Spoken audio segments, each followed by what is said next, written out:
Hey guys, Mr. Happy here, and this is a video I've gotten quite a few requests for since the reveal of the name for patch 2.5.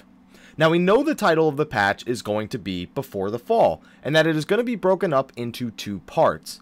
Now people have been speculating what exactly will fall, and I want to share the theories that I believe may come to fruition. Keep in mind this video will have story spoilers for the game, and that it is entirely speculation, so take it all with a grain of salt. Now, in my patch 2.4 story overview, I suspected that an assassination on the Sultana of Ul'dah, Nanamo Ul'namo, would take place sometime in the near future. This was due to Ul'dah's comment towards the Sultana's life, wishing for her good fortune in an evil kind of way. Now, at the same time, Nanamo was also plotting to turn Ul'dah into a true democracy, allowing the people to vote on their leader instead of it being decided by wealth or by the name you were born with. Now, with both of these events in the works, the question became when these events would take place, and I think patch 2.5 is where these situations are really going to clash. Now, look carefully at the image of patch 2.5. You'll notice that right in the center of the title there is a goblet, representative of Ul'dah, no doubt. But is it only a teaser for the shakeup within Ul'dah, the shift to a true democracy, or is it a foreshadowing for the method by which Nanamo Ul'namo will meet her fate? Surely poisoning a drink would be a pretty covert way of assassinating the Sultana. Not to mention, we do know that there is still an assassin on the loose, back from 2.3, you know, the one that shot the merchant with an arrow before disappearing. We never caught that guy, so we know there's someone out there who is capable of doing these kind of things. Even the game itself is leaving us a little breadcrumb here and there to help further the speculation on the Sultana's assassination. Recently, an Imgur album titled The NPCs of Ul'dah was put on Reddit. Now, if you scroll through the images, eventually you will come to this conversation happening within the Thaumaturge Guild. The NPC states to his friend, "I heard they're plotting an attempt on the Sultana's life." Now, if they're going to put NPCs like that, they want us to be looking for these little tiny things in there that are going to give us a hint as to some of the things that are about to transpire.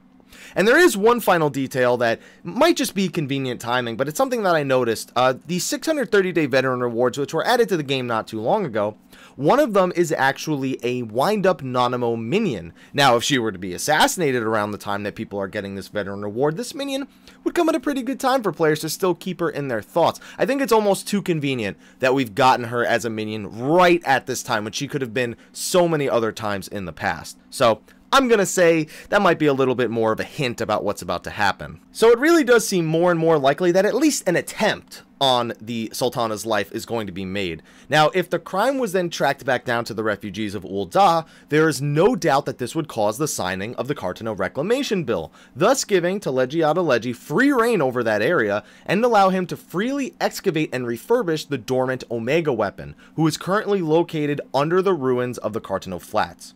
Now remember that Omega weapon was said to be created to contend with the strength of Bahamut, though it is currently in a non-functional state. But if Ul'dah were to refurbish it, were to reanimate it, this would give him complete power over Eorzea, and it would likely aid the Ascians in resurrecting Zodiark as well, since they seem to thrive in this chaos for bringing back their one true god. However, one must consider that the fall may still just be indicative of the changes coming to Ul'dah. It's extremely likely that while the Sultana may die, the Sultana's plans will still likely come to pass, causing the fall of the syndicate that rules over Ul'dah. And I'm pretty sure the meaning behind the title might not end there. Remember that this patch is being broken up into two parts. The second part is really to act as our entry into Heavensward, the expansion, including the Battle of Ishgard. Could there be some sort of fall within Ishgard as well? I mean, we know the Ascians have pretty much snuck their way into Ishgard's inner workings, and perhaps some sort of major event within the Holy See is going to cause a shakeup similar to the one taking place in Ul'dah. Unfortunately, this is where our speculation ends, and we pretty much just have to wait for the answers to come our way. Patch 2.5 Before the Fall Part 1 is currently scheduled for January 20th, 2015. Hopefully, it sticks to that date, and we'll have our answers then. But anyway, guys, let me know what you think in the comment section of the video below. Be sure to like, favorite, subscribe, and share for all your latest Final Fantasy XIV news, information, speculation, whatever. I do it all. But anyway, guys, thank you for watching this video, and until next time, take care.